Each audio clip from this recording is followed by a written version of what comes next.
إن الحمد لله نحمده ونستعينه ونؤمن به ونتوكل عليه ونعوذ بالله من شرور أنفسنا ومن سيئات أعمالنا من يهده الله فلا مضل له ومن يضلله فلا هادي له أشهد أن لا إله إلا الله وأشهد أن محمدا عبده ورسوله أرسله بالهدى ودين الحق ليظهره على الدين كله ولو كره المشركون اللهم صل على محمد وعلى آل محمد كما صليت على إبراهيم وعلى آل إبراهيم إنك حميد مجيد أما بعد فإن خير الكلام كلام الله وخير الحديث كتاب الله وخير الهدي هدي محمد صلى الله عليه وسلم وشر الأمور محدثاتها وكل محدثة بدعة وكل بدعة ضلالة أعوذ بالله من الشيطان الرجيم يا أيها الذين آمنوا اتقوا الله حق تقاته ولا تموتن إلا وأنتم مسلمون بسم الله الرحمن الرحيم فإن تابوا وأقاموا الصلاة وآتوا الزكاة فإخوانكم في الدين ونفصل الآيات لقوم يعلمون അല്ലാഹുവിനെ സൂക്ഷിച്ചുകൊണ്ട് അവൻ്റെ വിധിവിലക്കുകൾ ജീവിതത്തിൻ്റെ എല്ലാ മേഖലയിലും എല്ലാ സന്ദർഭത്തിലും പാലിച്ചുകൊണ്ട് ജീവിക്കണമെന്ന് ഏവരെയും ഓർമ്മപ്പെടുത്തുകയാണ്, വസിയത്ത് ചെയ്യുകയാണ്. വെള്ളം കുടിച്ചിട്ട് ദാഹം മാറിയില്ല എങ്കിൽ ആ വെള്ളം കൊണ്ട് എന്ത് പ്രയോജനമാണ് പിന്നെ ഉള്ളത്? അതുപോലെ ഭക്ഷണം കഴിച്ചിട്ട് വിശപ്പ് ഒടുങ്ങുന്നില്ല എങ്കിൽ ആ ഭക്ഷണത്തിന് എന്ത് പ്രയോജനമാണുള്ളത്?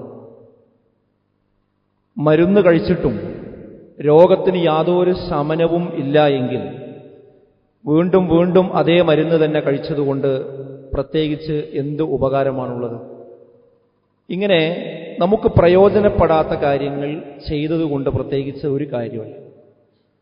ഇതുപോലെ തന്നെ നമ്മൾ ചെയ്യുന്ന ഓരോ ആരാധനകൾക്കും ഇബാദത്തുകൾക്കും ലക്ഷ്യങ്ങളുണ്ട്, ആത്മാവുണ്ട്, അതിന് അന്തസത്തയുണ്ട്. ആ അന്തസത്ത അതല്ലെങ്കിൽ ആ ആത്മാവ് അത് നമുക്ക് ലഭിക്കാതെ നമ്മൾ ചെയ്യുന്ന ആരാധനകൾ കൊണ്ട് യാതൊരു പ്രയോജനമില്ല. ഓരോ ആരാധനക്കും അതിൻ്റെതായ ലക്ഷ്യങ്ങളുണ്ട്, അതിന് മൊത്തത്തിലൊരു ലക്ഷ്യമുണ്ട്. അത് ആ വ്യക്തിക്ക് കിട്ടണം, അല്ലെങ്കിൽ ആ ആരാധനകൾ കൊണ്ട് പ്രത്യേകിച്ച് കാര്യമൊന്നുമില്ല.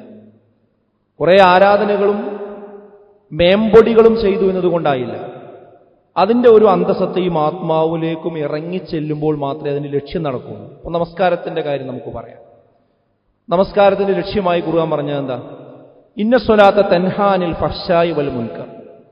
നിശ്ചയമായി നമസ്കാരം എല്ലാ മ്ലേച്ഛമായ മോശമായ കാര്യങ്ങളിൽ നിന്നും നീചമായ കാര്യങ്ങളിൽ നിന്നും നിങ്ങളെ തടയുന്നുവെന്നാണ്. അപ്പൊ നമ്മൾ നിസ്കരിക്കണമുണ്ട്, മോശമായ കാര്യങ്ങളൊക്കെ നമ്മുടെ ജീവിതത്തിൽ സംഭവിക്കുകയും ചെയ്യുന്നുണ്ടെങ്കിൽ നിസ്കാരത്തിന്റെ ലക്ഷ്യം എന്ത് ചെയ്യുന്നില്ല, അവിടെ നമുക്ക് നിർവഹിക്കാൻ കഴിയണില്ല. നമ്മളൊക്കെ നോമ്പുകാരാണ്. നോമ്പിന്റെ ലക്ഷ്യം പറഞ്ഞാൽ എന്താ? ലഅല്ലക്കും തത്തഖൂൻ എന്നാണ്. അത് സൂക്ഷ്മതയുള്ള ഉണ്ടാകാൻ വേണ്ടിയാണ് എന്നാണ്. പക്ഷെ നോമ്പ് നോൽക്കുകയും ചെയ്യുക, എന്നിട്ട് ഈ നോമ്പിന് പാടില്ലാത്ത കാര്യങ്ങളൊക്കെ ചെയ്യുകയും ചെയ്യുക. അപ്പൊ ആ നോമ്പിന്റെ ആത്മാവ് യഥാർത്ഥത്തിൽ എന്ത് ചെയ്യുന്നില്ല, അവിടെ നമുക്ക് നിർവഹിക്കപ്പെടാൻ കഴിയുന്നില്ല. അതുപോലെ തന്നെ സക്കാത്തിനെ സംബന്ധിച്ച് പറഞ്ഞത് എന്താ? ഖുദ് മിൻ അംവാലിഹിം സ്വദഖ തുതഹിറുഹും വതുസക്കീഹിം. നിങ്ങൾ എടുക്കുക, അവരുടെ സ്വത്തിൽ നിന്ന് ധർമ്മത്തെ എടുക്കുക. എന്തിനു വേണ്ടി? തുതഹിറുഹും വതുസക്കീഹിം ബിഹാ. അതുകൊണ്ട് അവരെ ശുദ്ധീകരിക്കുവാനും അവരെ തസ്കിയത്തുണ്ടാക്കാനും വേണ്ടിയാണ് എന്നാണ്. അതാണ് സക്കാത്തിന്റെ ലക്ഷ്യം. അപ്പൊ അതുകൊണ്ട് സക്കാത്തിന്റെ ആ ലക്ഷ്യം നേടാതെയാണ് സക്കാത്ത് മുന്നോട്ട് പോകുന്നതെങ്കിൽ ആ സക്കാത്ത് കൊണ്ട് എന്താ പിന്നെ കാര്യം? ഇങ്ങനെ ഓരോ കാര്യം നമുക്ക് പറയാൻ പറ്റും. ഇപ്പൊ സക്ക എന്ന വാക്കും സക്കാത്ത് എന്ന ആ ഒരാശയവും പറയുമ്പോൾ പണ്ഡിതന്മാരൊക്കെ പറയുന്ന സംഗതി രണ്ട് കാര്യം നടക്കണമെന്നാണ്. ഒന്ന്, അത് കൊടുക്കുന്ന ആള് സമ്പൂർണമായി സംസ്കരിക്കപ്പെടണം. രണ്ടാമത്, ആർക്കാണോ അത് ലഭിക്കുന്നത് അയാൾക്ക് അതുകൊണ്ട് എന്തെങ്കിലും ഒരു ഉപകാരം ഉണ്ടാകണം, അതുകൊണ്ടൊരു വളർച്ച ഉണ്ടാകും, ഒരു വികാസം ഉണ്ടാകും.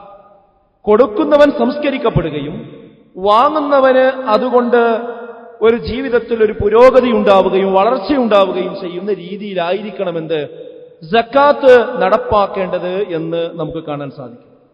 അപ്പൊ ഈ സക്കാത്തിന്റെ അന്തസത്ത ഉൾക്കൊണ്ടുകൊണ്ടാണോ നമ്മൾ ഓരോരുത്തരും സക്കാത്ത് കൊടുക്കുന്നത് എന്ന് ഞാൻ എന്നെയും നിങ്ങൾ ഓരോരുത്തരെയും ഒരു വിശകലനത്തിന് വിധേയമാക്കേണ്ടതുണ്ട്.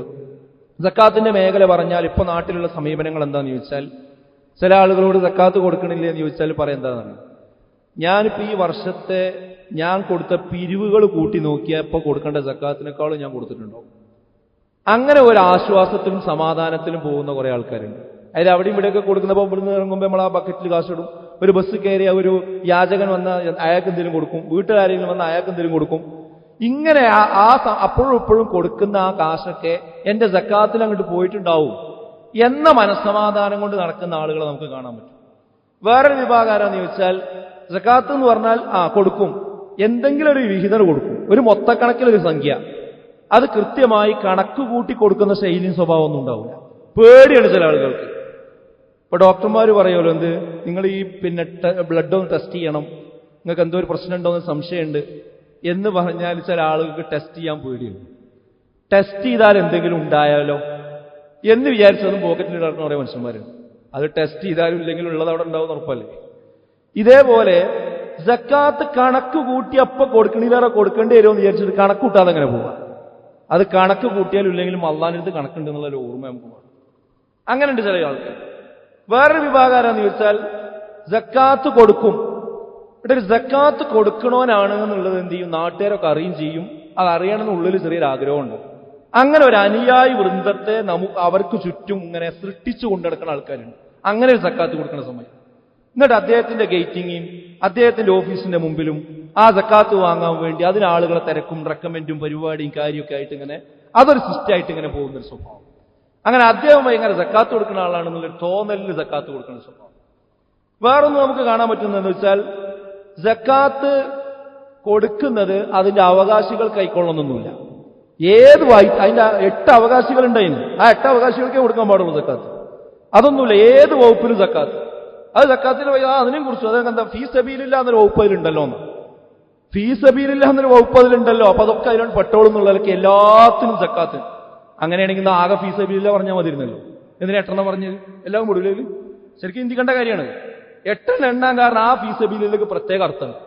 പക്ഷെ അതൊന്നും വകവെക്കാതെ ആർക്കും കൊടുക്കുന്ന, ഏത് വിഭാഗത്തിനും കൊടുക്കുന്ന ഒരവസ്ഥ ഇങ്ങനെ കൈകാര്യം ചെയ്യുന്ന ആൾക്കാരുണ്ട്. എന്നാൽ നമ്മൾ മനസ്സിലാക്കേണ്ടത് ഇതൊന്നും അതിന്റെ ആത്മാവ് ഉൾക്കൊണ്ടുകൊണ്ടുള്ള സക്കാത്ത് കൊടുക്കലല്ല.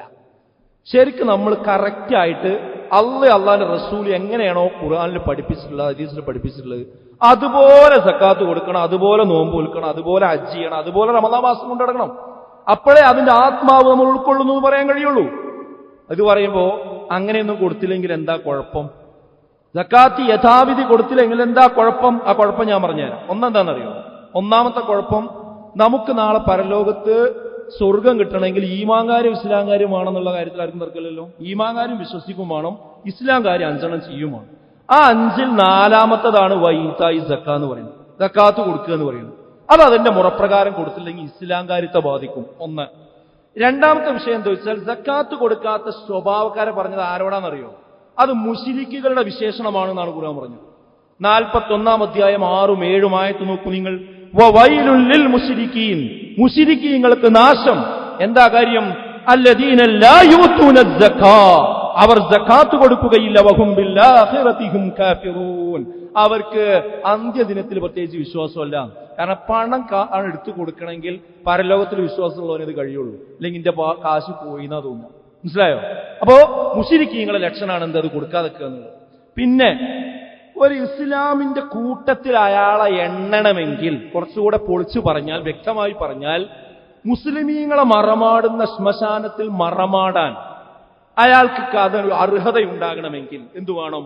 ഫഇൻ താബൂ, അയാൾ പാശ്ചാത്താപ മനസ്സുള്ള ആളാകണം. വഅഖാമുസ്സലാ, നിസ്കാരം നിലനിർത്തുന്ന ആളാകണം. സകാത്ത് കൊടുക്കുന്നയാളാകണം. എന്നാൽ ദീനിൽ അവർ നിങ്ങളുടെ സഹോദരങ്ങളാണ്. എപ്പോഴാ ദീനിൽ സഹോദരങ്ങളാകുക? നിസ്കരിച്ചാൽ മാത്രം പോരാ, തൗബ ചെയ്താൽ മാത്രം പോരാ, സകാത്ത് കൂടി കൊടുക്കണം. അറിയുന്ന ആളുകൾക്ക് ഈ ദൃഷ്ടാന്തങ്ങൾ നാം വിശദീകരിച്ചു തരികയാണ് എന്നാണ്. അപ്പൊ മൂന്നാമത്തെ കാര്യം അതാണ്. നാലാമത്തെ വിഷയം എന്താ അറിയോ? സക്കാത്ത് കൊടുത്തില്ലെങ്കിൽ എന്താ സംഭവിക്കുക എന്ന് ചോദിച്ചാൽ, അഥവാ മുറപ്രകാരം കൊടുത്തില്ലെങ്കിൽ എന്താ സംഭവിക്കുക എന്ന് ചോദിച്ചാൽ, എഴുതി വെച്ചോ, ശുദ്ധീകരിച്ചിട്ടില്ല എങ്കിൽ മുഴുവൻ കേടുവരും. അതായത് ഒരു ജലാശയത്തിൽ അല്പം വിഷമൊറ്റിയാൽ ആ ശുദ്ധജലം മുഴുവൻ നാശാവൂലേ? അതേപോലെ സക്കാത്ത് കൊടുക്കാത്ത പണമാണ് നമ്മൾ ഉപയോഗിക്കുന്നതെങ്കിൽ നമ്മുടെ മറ്റു മുതലുകൂടി നാശാവുന്നു, അതുകൂടി നജിസായി മാറുന്ന അവസ്ഥയുണ്ടാകും. പിന്നെ നമ്മളെ കുടുംബം എന്താ തിന്നുക? ഹറാമ തിന്നുക. അഴിമതി നടത്തിയ പണം കൊണ്ടാണ് നിങ്ങളുടെ മക്കൾക്ക് നിങ്ങൾ പിന്നെ ഉപജീവനം കൊടുക്കുന്നത് എന്ന് മക്കൾ കുറച്ച് കഴിഞ്ഞിട്ട് അറിഞ്ഞാൽ വാപ്പാനോട് എങ്ങനെയായിരിക്കും പെരുമാറുക? കൈക്കൂലി വാങ്ങിയ കാശുകൊണ്ടാണ് ഞാൻ എന്റെ കുടുംബത്തിനെ പോറ്റിയത് എന്ന് ആ കുടുംബം തിരിച്ചറിയുന്ന ഒരു ദിവസം എങ്ങനെയായിരിക്കും ആ പിതാവിനെ കാണുക? അതിലേറെ ഗൗരവമാണെന്ത്? അന്യന്റെ അവകാശമാണ് സക്കാത്ത് എന്ന് പറയുന്നത്. നമ്മൾ ഔദാര്യമല്ല. അയാൾക്ക് അവകാശപ്പെട്ട കാശ് നമ്മളെ പോക്കറ്റിലിട്ടിട്ട് ആ കാശ് കൊണ്ടാണ് മക്കൾക്ക് നമ്മൾ അരി വാങ്ങിക്കൊടുക്കുന്നതെങ്കിൽ, പെരുന്നാൾക്ക് ഡ്രസ്സ് എടുക്കുന്നതെങ്കിൽ, വിദ്യാഭ്യാസത്തിന് ഫീസ് കൊടുക്കുന്നതെങ്കിൽ അത് മാലിന്യം കളർന്നതാണ്. സംശയിക്കൊന്നും വേണ്ട. നമ്മൾ കഞ്ഞി കുടിക്കുന്ന സമയത്ത് ഒരു വറ്റ് കിട്ടിയാൽ മതി, അല്ലെങ്കിൽ ഒരു മുടിനാരിഴ കിട്ടിയാൽ മതി, അല്ലേ? ഒരു കറുത്ത വറ്റ ഒരു മുടിനാരിഴ കിട്ടിയാൽ മതി. ചില ആളുകൾക്ക് ക്ഷോഭം വരും. അത് എടുത്തിട്ട് എന്ത് ചെയ്യും? ഏറെ എന്തായി കഞ്ഞിയിൽ നിൽക്കും, അല്ലേ? എന്നാൽ അത് കാണുന്ന മാലിന്യമാണ്. നമ്മളെ സ്വത്തിൽ നമ്മൾ സക്കാത്ത് കൊടുക്കാത്ത പണമാണെങ്കിൽ അതിൽ നമ്മൾ കാണാത്ത മാലിന്യമുണ്ട്. നോക്കി നിങ്ങൾ റസൂൽ പറഞ്ഞത്, മാ ഖാലത് അസ്സദഖ ഔ ഖാല അസ്സകാത്ത് മാലൻ ഇല്ലാ അഫ്സദതഹു. ധർമ്മം അഥവാ സദഖ അല്ലെങ്കിൽ സക്കാത്ത് ഏത് ധനവുമായി കലരുന്നുവോ അത് മറ്റേതിനെ കേടുവരുത്താതിരിക്കുകയില്ല. എന്തായാലും അപ്പുറം വേണ്ട. ഇപ്പൊ സക്കാത്ത് കൊടുക്കാത്ത മുതലുണ്ടെങ്കിൽ മറ്റേ മുതലിനെയും കൂടി എന്ത് ചെയ്യും? അത് കേടുവരുത്തും. ഇതൊക്കെ ദുനിയാവിലുള്ള പ്രശ്നം. പരലോകത്ത് എന്തായിരിക്കും അവസ്ഥ? റസൂലുള്ള പറഞ്ഞു, മൻ അതാഹുല്ലാഹ് മാലൻ ഫലം യുഅദ്ദി സകാതഹ. ഒരാൾ സ്വത്തുമായിട്ട് വരുന്നു, പക്ഷെ അയാൾക്ക് എന്തില്ല? അയാൾ സക്കാത്ത് കൊടുത്തിട്ടില്ല. മുസ്തില ലഹു യൗമൽ ഖിയാമത്തി സുജാഅൻ അഖറഅ. അപ്പൊ എന്ത് സംഭവിക്കും? നാളെ ഖിയാമത്ത് നാളിൽ മൂർഖം പാമ്പിന്റെ രൂപത്തിൽ തലപൊക്കി നിൽക്കും ആ സ്വത്ത്. ഏത്? സക്കാത്ത് കൊടുക്കാത്ത സ്വത്ത് മൂർഖം പാമ്പിന്റെ രൂപത്തിൽ ഇങ്ങനെ തല ഉയർത്തി നിൽക്കുന്ന നാളെ പരലോകത്ത്. ലഹു സബീബതാനി. അത് രണ്ട് കറുത്ത പുള്ളികളോടുകൂടിയായിരിക്കും. തലമണ്ടമേ രണ്ട് കറുത്ത പുള്ളിയുള്ള ഒരു ഭീകര പാമ്പായിട്ടാണ് ആ മുതൽ എഴുന്നേറ്റ് നിൽക്കുക. യുതവ്വഖഹു യൗമൽ ഖിയാമ. അതൊരാഭരണം പോലെ അവന്റെ കഴുത്തിനിങ്ങനെ ചുറ്റും. ഇത്ര കാലം കൊടുക്കാതെ എടുത്തു വെച്ച കാശുണ്ടല്ലോ, അതിങ്ങനെ കഴുത്തിനിങ്ങനെ ചുറ്റും. എന്നിട്ട് അതിങ്ങനെ എഴുന്നേറ്റ് നിൽക്കും. അത് ആഞ്ഞാഞ്ഞു കൊത്തും.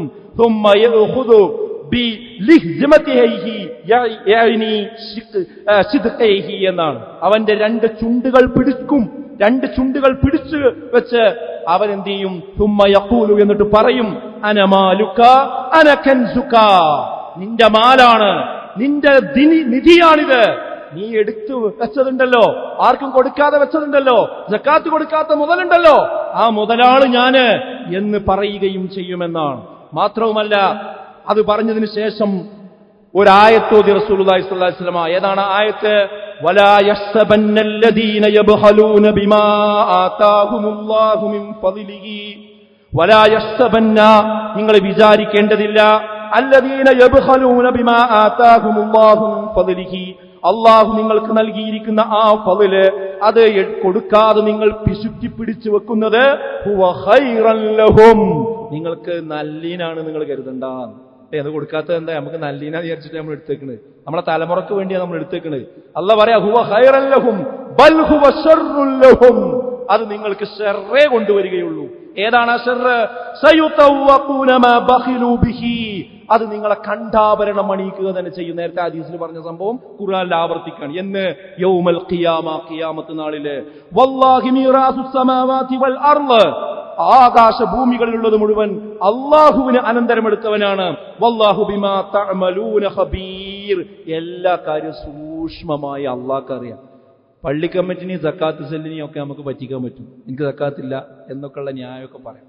പക്ഷെ അതിന്റെ എല്ലാ ഉള്ളുകളിലും അറിയണവനാണ് ആര്? പടച്ചോൻ. അതുകൊണ്ട് സുഹൃത്തുക്കളെ, ഈ ലോകത്തും നമുക്ക് പിടുത്തല്ല, നാളെ പരലോകത്ത് ഇങ്ങനെയുള്ളൊരു ഭീകരമായ അവസ്ഥ നമുക്ക് വരാണ്ട്. എന്താ ഈ സക്കാത്തിന്റെ വിഹിതം നമുക്കത് കൊടുത്താൽ? അപ്പൊ ചില ആളുകൾ അത് കൊടുക്കുമ്പോൾ അത് കൊടുക്കാതിരിക്കാൻ പറയുന്ന ന്യായം എന്താണെന്ന് ചോദിച്ചാൽ ഒന്ന് രണ്ട് ന്യായങ്ങളിൽ ഒന്നെന്താ വെച്ചാൽ ഇതിന്റെ കണക്ക് കിട്ട് മനസ്സിലാണില്ല.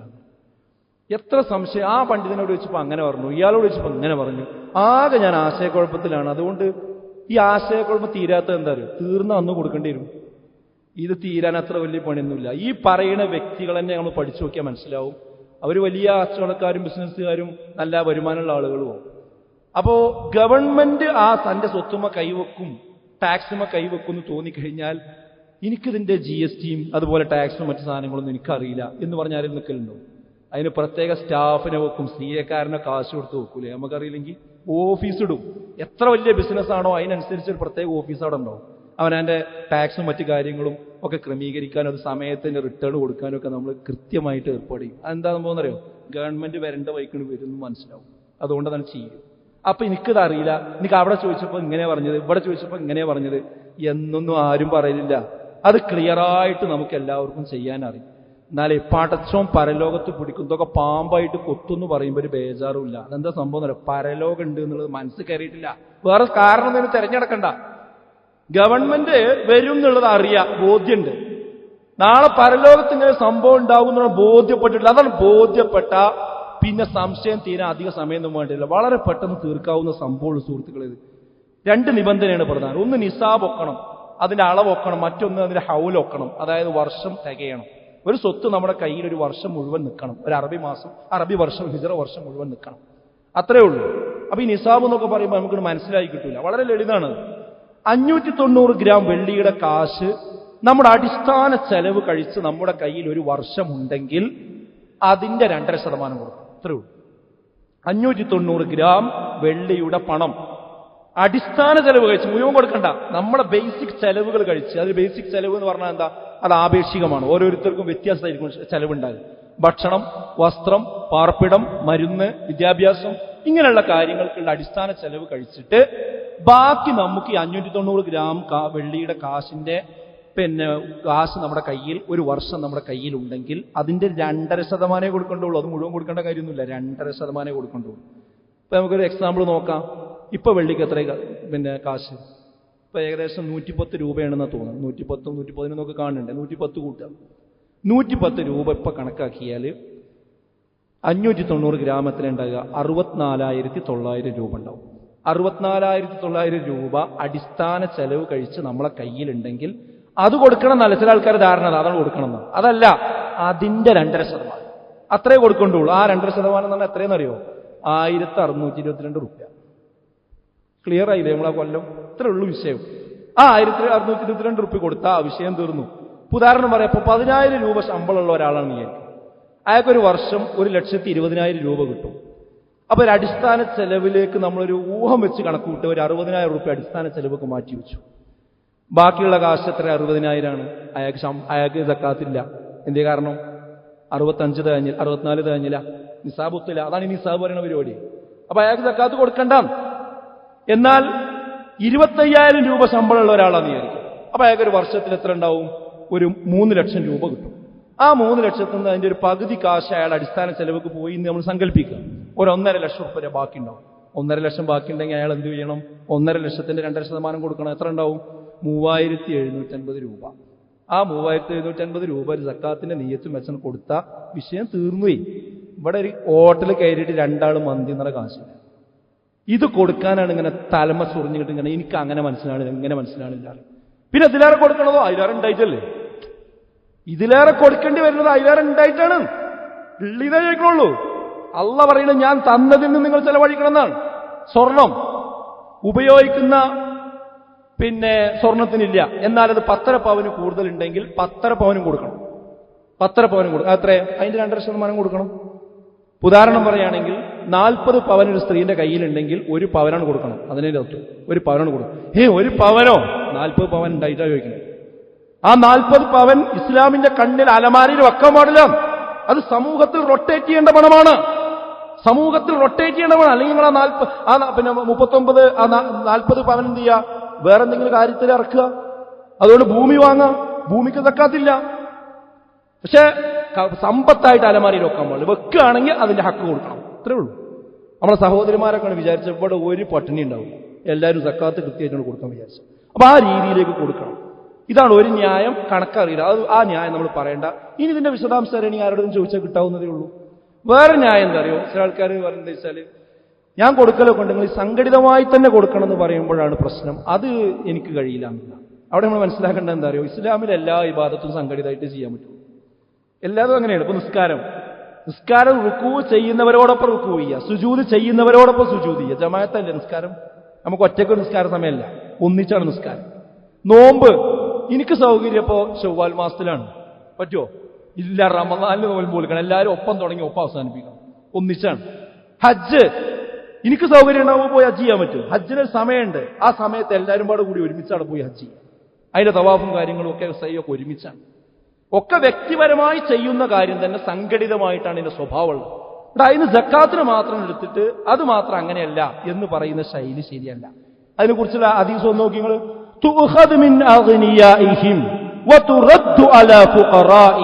എന്റെ അർത്ഥം ശരിക്കും ശ്രദ്ധിക്കുക. നിങ്ങളുടെ ധനികരിൽ നിന്ന് നിങ്ങൾ ശേഖരിച്ച് സംഭരിച്ച്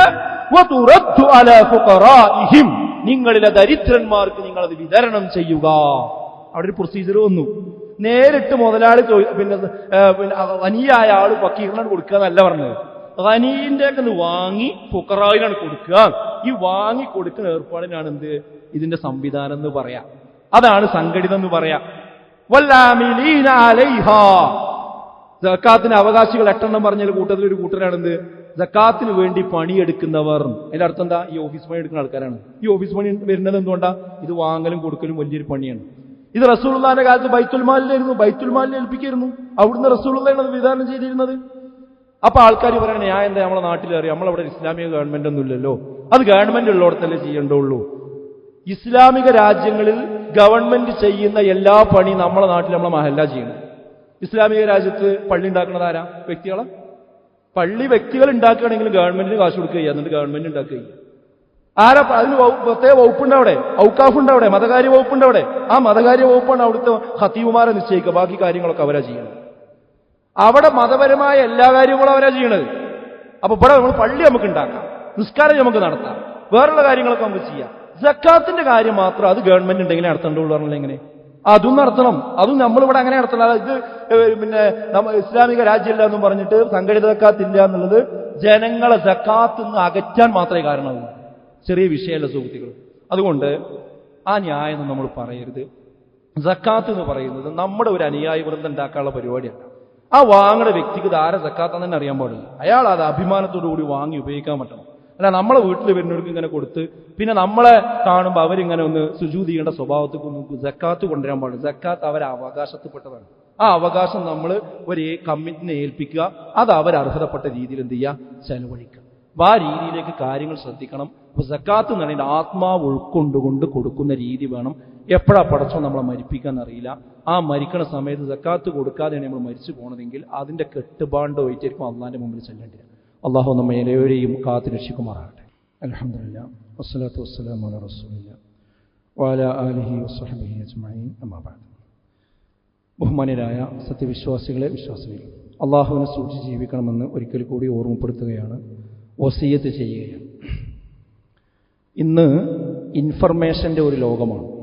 നമ്മുടെ ഫോണുകളൊക്കെ എടുത്ത് നോക്കിയാൽ വിവരങ്ങൾ ഇങ്ങനെ വന്നുകൊണ്ടേയിരിക്കുകയാണ്, വാട്സപ്പിലും മറ്റു സംവിധാനത്തിലൊക്കെ. അതായത് ഇൻഫർമേഷൻ അറിയാൻ ഏതാൾക്കും വിരലമർത്തിയാൽ മതി, പെട്ടെന്ന് കിട്ടും. പക്ഷേ ഈ ഇൻഫർമേഷനൊക്കെ എത്രത്തോളം അറിവായി മാറുന്നുണ്ട്, നോളേജായി മാറുന്നുണ്ട്, അവിടെയാണ് നമ്മൾ ശ്രദ്ധിക്കുന്നത്. ശരിക്കും വിവരം അറിവായി മാറണം. അറിവായി മാറുമ്പോഴാണ് അത് ജീവിതത്തിൽ എന്ത് ചെയ്യുള്ളൂ, നമുക്ക് കൊണ്ടു നടക്കാൻ കഴിയുകയുള്ളൂ.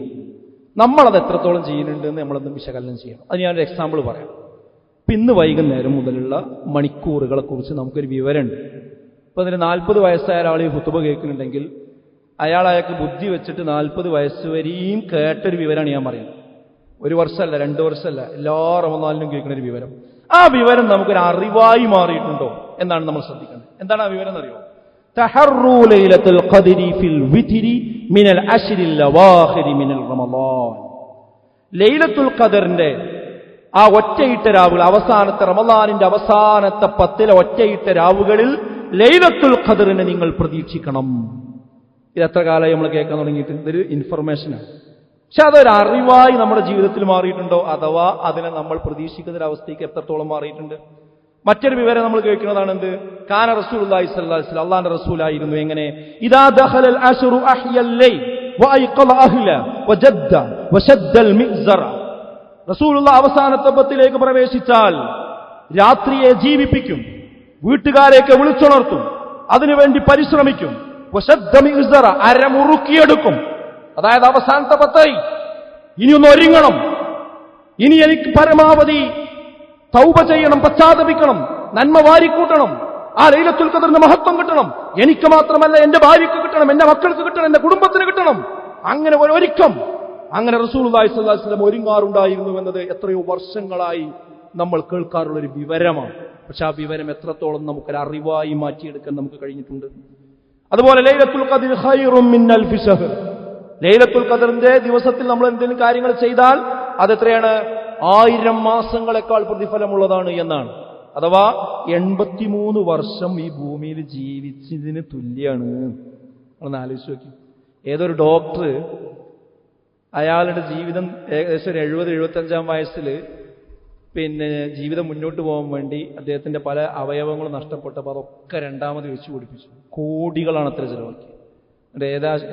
ഏതാനും 1-2 കൊല്ലാണ് പിന്നെ ജീവിക്കാൻ പറ്റിയത്. ഇതെത്രയറിയോ? ഇത് 83 വർഷം ജീവിച്ച അത്രയും ഹൈറ് നാളെ പരലോകത്ത് കിട്ടും ഒരു ലൈലത്തുൽ ഖദറിന്റെ രാവിലെ.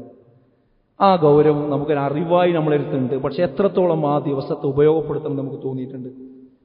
അതുപോലെ കാന യഅ്തകിഫുൽ അശ്റൽ അവാഖിറ മിൻ റമളാൻ ഹത്താ തവഫാഹു അല്ലാഹു സുമ്മ അഅ്തകഫ അസ്വാജുഹു മിൻ ബഅദിഹി. റസൂലുള്ളാഹി സ്വല്ലല്ലാഹു അലൈഹി വസല്ലം റമളാനിന്റെ അവസാനത്തെ 10 ആയാൽ ഇഅ്തികാഫിരിക്കാറുണ്ടായിരുന്നു. വഫാത്ത് വരെ, മരണം വരെ ഇരുന്നിരുന്നു. പിന്നെ തന്റെ പത്നിമാരും അതിനുശേഷം ഇരുന്നിരുന്നു. ഇതൊരറിവായിട്ട് നമുക്കുണ്ടല്ലോ. പക്ഷേ ഇത് എത്രത്തോളം നമ്മുടെ ജീവിതത്തിൽ നമുക്ക് പ്രയോഗവൽക്കരിക്കാൻ കഴിഞ്ഞിട്ടുണ്ട്? ഇന്ന് തുടങ്ങുക. ആരെങ്കിലും ഉദ്ദേശിക്കുന്നുണ്ടെങ്കിൽ അപ്പം തീരുമാനിച്ചു.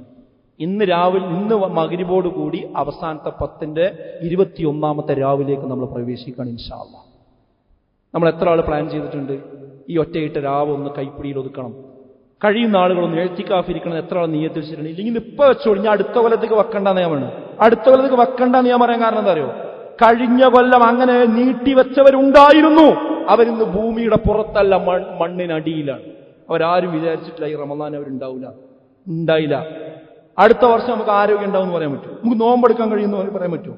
നമ്മൾ ആയുസ്സിലുണ്ടാവും എന്ന് പറയാൻ പറ്റുമോ? ഇല്ല സുഹൃത്തുക്കളെ, ഇപ്പൊ നമ്മളുണ്ട്. ഇന്നാണ് തീരുമാനിച്ചു. ചില ആൾക്കാരൊക്കെ ഉണ്ട്, എനിക്ക് ലീവ് കിട്ടൂല, അവിടെ കിട്ടൂല, ഇവിടെ കിട്ടൂല എന്നൊക്കെ. അത് എല്ലാ കൊല്ലമൊന്നും അല്ല, എപ്പോഴേലൊക്കെ ഒന്ന് ലീവ് എടുത്താലൊന്നും സംഭവിക്കൊന്നുമില്ല. അതുകൊണ്ട് അവസാനം പെൻഷനാകാൻ കാലത്ത് വെറുതെ ലീവ് എടുത്ത് പരിഹരിക്കണം മനുഷ്യന്മാർ. എന്താ അതൊക്കെ റമളാന്റെ സമയത്തൊക്കെ ഒന്ന് ഒഴിഞ്ഞിരുന്നുള്ള അള്ളാഹ്ക്ക് കൊടുത്താൽ എന്താ പ്രശ്നം? അതുകൊണ്ട് അവസാനത്തെ 10 ശരിയായ രീതിയിൽ അത് മുതലാക്കുക എന്നത് വളരെ പ്രധാനമാണ് സുഹൃത്തുക്കളെ. എഴുത്തികാഫിരിക്കുമ്പോൾ അത് പ്രബലമായ സുന്നത്താണ്. 20ാമത്തെ നോമ്പ് മുറിക്കുന്നതോടുകൂടി പള്ളിയിൽ നമ്മൾ ഹാജരാകണം. അഥവാ ഇന്ന് മഗ്രിബിന് ശേഷം ഹാജരാകണം. റമളാനിൽ അവസാനത്തെ സൂര്യാസ്തമയത്തിന് ശേഷം അത് അവസാനിപ്പിക്കുകയും ചെയ്യാം. അടിയന്തരമായി വല്ല ആവശ്യമുണ്ടെങ്കിൽ മാത്രമേ പുറത്തു പോകാൻ പാടുള്ളൂ. ഭക്ഷണം കൊണ്ടുവരാനും നാളില്ലെങ്കിൽ ഭക്ഷണം കഴിക്കാൻ വേണ്ടി പുറത്തു പോകാം. അതുപോലെ ജനാസയിൽ പങ്കെടുക്കുക. അതല്ലാതെ പള്ളിയിൽ നിന്ന് പുറത്തു പോകുന്നൊരു സ്വഭാവം ഉണ്ടാകാൻ പാടില്ല. അത് നമ്മൾ ശ്രദ്ധിക്കേണ്ടതുണ്ട്. അല്ലാഹുമ്മ ഇന്നക അഫൂൻ തുഹിബ്ബുൽ അഫ്വ ഫഅഫു അന്നി എന്ന പ്രാർത്ഥനയാണ് ഈ അവസാനത്തെ 10ൽ കൂടുതലായിട്ട് വർദ്ധിപ്പിക്കാൻ വേണ്ടി റസൂലുള്ളാഹി സ്വല്ലല്ലാഹു അലൈഹി വസല്ലമ കൽപ്പിച്ചിരിക്കുന്നത്. ആ പ്രാർത്ഥന സ്വീകരിക്കാൻ നമ്മൾ എന്ത് വേണം? പാപമുക്തമാകണം. പൂർണ്ണ ശുദ്ധീകരണത്തിന് നമ്മൾ വിധേയമാകണം. അതിന് നമുക്ക് ഈ റമളാനിലെ അവസാന ദിവസങ്ങളിൽ ചെയ്യാവുന്ന കാര്യമാണ് എന്തറിയോ? ഫിത്ർ സക്കാത്ത് കൃത്യമായിട്ട് കൊടുക്കുക എന്നുള്ളത്. അള്ളാഹു അങ്ങനെ ശരിയായ രീതിയിൽ ദീന് കൈകാര്യം ചെയ്യുന്ന, അനുഷ്ഠിക്കുന്ന യഥാർത്ഥ മുത്തക്കികളിൽ, മുഅ്മിനുകളിൽ അള്ളാഹു നമ്മേവരെയും ഉൾപ്പെടുത്തി അനുഗ്രഹിക്കുമാറാകട്ടെ.